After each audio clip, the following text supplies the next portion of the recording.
공이란 무엇인가? 네이버에 검색해보면 공평하고 의로운 도의라고 나옵니다.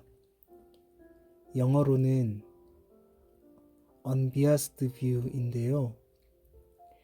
한쪽으로 치우치지 않은 시선이란 뜻이죠. 편견 없는 관점. 과연 세상에 공의가 있을까요? 공의를 추구하는 삶, 공의를 희망하는 인생은 있겠지만 공의로운 세상은 없는 것 같습니다. 우리는 성경에서 공의로움의 의미를 발견할 수 있는데요. 야고보서 3장 17절, 18절을 보면 하늘로부터 오는 지혜는 성결하고 화평하며 관용하고 양순하며 긍휼과 선한 열매가 가득하여 편견과 거짓이 없나니 화평하게 하는 자들은 화평으로 심어 의의 열매를 거두느니라 기록하고 있습니다.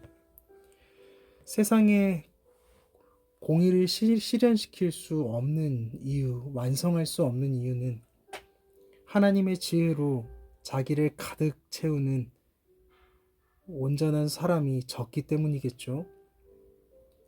우리 인생은 각자의 삶이 네트워크망처럼 연결되어 있다는 사실을 기억해야 합니다.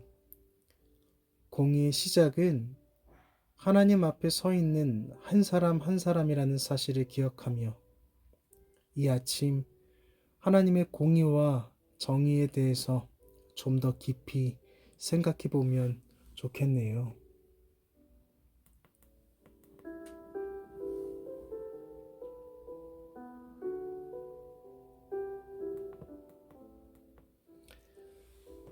안녕하세요. 오늘은 3월 14일 화요일 아침입니다. 어제는 무척이나 쌀쌀해서 다시 겨울이 오는가 했는데 오늘은 다시 봄을 느꼈습니다. 봄이 되면 벚꽃이 피고 움츠렸던 마음도 조금은 넉넉해지는 것 같은데요. 토요일에는 가족들 또는 친구들과 함께 가까운 공원에 산책이나 나들이를 가셔서 봄을 만끽해 보시는 것도 좋을 것 같습니다. 오늘도 우리 365일 말씀 읽어드릴게요. 제목은 매 순간 주님과 발을 맞춰 걷게 하소서입니다. 의식하는 순간이든 의식하지 못하는 때든 주님이 나의 곁에, 나의 뒤에, 앞에 모든 곳에 계십니다. 관련 말씀으로 출애굽기 13장 21절 22절이 적혀 있네요. 여호와께서 그들 앞에서 가시며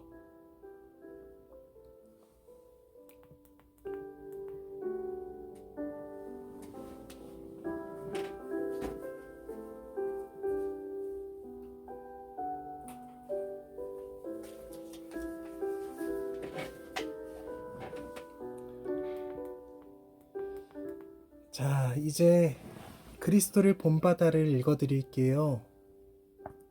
오늘 제목은 마음에서 우러나오는 통회입니다.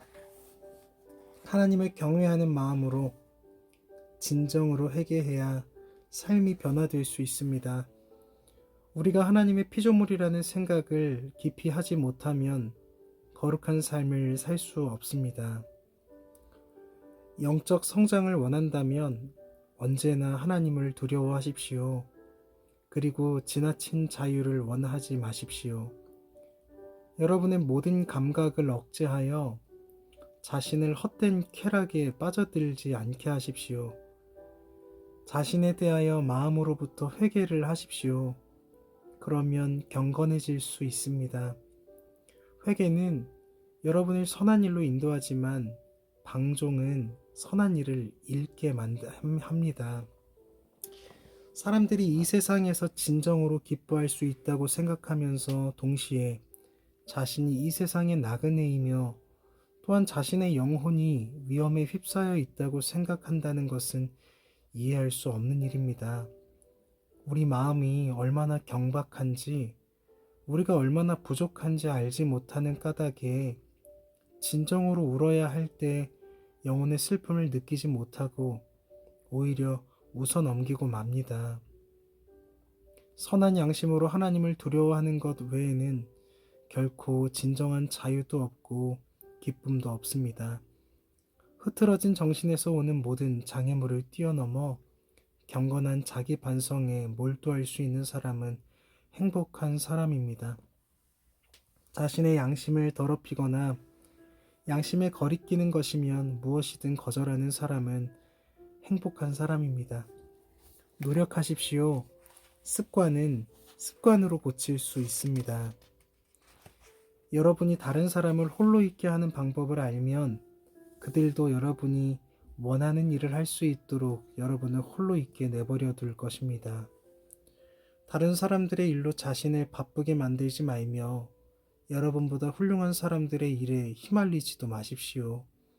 무엇보다도 당신 자신에게서 눈을 떼지 말며 가까운 친구를 훈계하기 전에 먼저 자기 자신을 훈계하십시오. 사람들이 호의를 베풀지 않았다고 슬퍼하지 마세요. 오히려 여러분이 하나님의 종이나 진실한 믿음의 사람이 처신한 것처럼 그렇게 훌륭히 그리고 신중하게 자기 자신을 처신하지 못한 것에 더 주의를 기울이십시오. 사람은 세상적인 위안을 많이 갖지 않는 것, 특히 육체적 위안을 쫓지 않는 것이 더 유익하고 더 안전합니다. 그러나 우리가 하나님의 위로를 받지 못하거나 또는 받더라도 드물게 받는 것은 마음 깊이 회개하지 않아서입니다. 또한 세상의 헛되고 얄팍한 위안을 완전히 떨쳐버리지 못해서입니다. 그것은 비난받아 마땅한 일입니다. 여러분은 하나님의 위로를 받을 가치가 없고 또한 많은 고난을 받아 마땅한 사람임을 인정하십시오. 그렇게 사람의 마음이 온전히 겸손해지면 그에게는 온 세상이 짐스러워지고 더 고통스러워집니다. 그래서 선한 사람에게는 슬퍼하고 울어야 할 일들이 많습니다. 그것은 자기 자신을 생각하든지 이웃을 생각하든지 이 세상에는 고난 없이 사는 사람은 아무도 없다는 것을 알기 때문입니다. 또한 사람은 자신을 더 철저히 통찰하면 할수록 슬픔을 알게 됩니다. 슬픔의 진정한 이유, 그리고 내면적 자기 성찰의 대상은 바로 우리의 죄악입니다. 우리는 죄악 속에 너무도 깊이 파묻혀 있기 때문에 하나님에 관한 일에 대하여는 거의 생각을 하지 못하는 것입니다.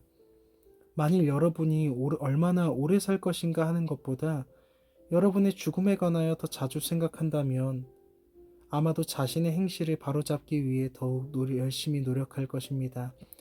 또한 장차 지옥에서 받을 고통에 대하여 더욱 신중하게 생각한다면 고통과 슬픔을 기꺼이 참을 것이고 어떠한 금욕적인 생활도 두려워하지 않을 것입니다.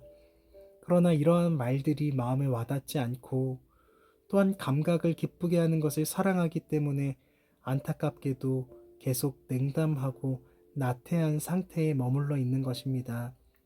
비천한 몸이 그토록 쉽게 고통을 호소하는 것은 영적 빈곤 때문입니다.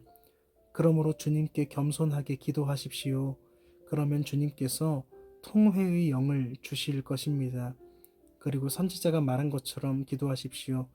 주께서 그들에게 눈물의 양식을 먹이시며 많은 눈물을 흘리게 하셨나이다.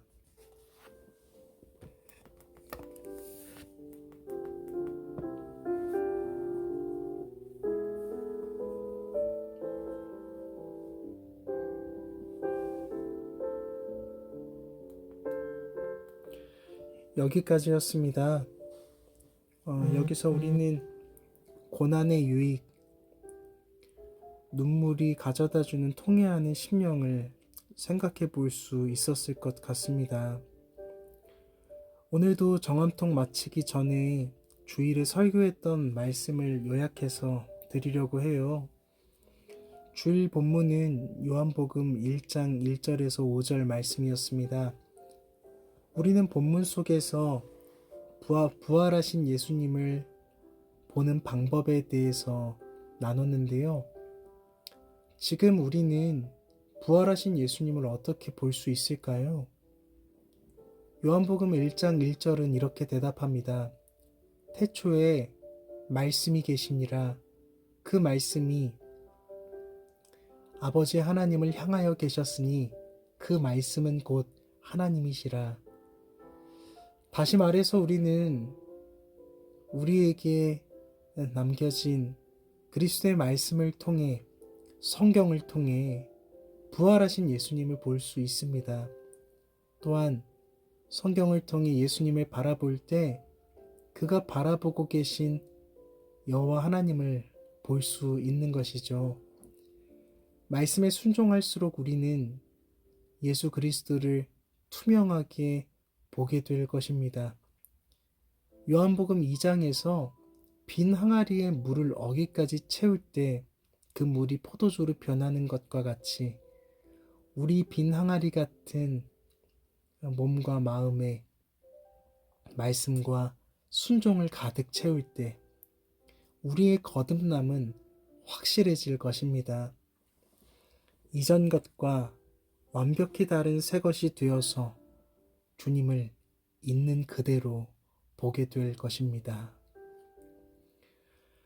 성경을 읽고 또 순종함으로 우리의 삶 어기를 채워 예수님께 푹 잠겨 사시는 하루하루 되시기를 소망합니다. 오늘도 함께 해주신 여러분 감사드려요. 기쁘고 복된 하루 되세요. 모두 안녕.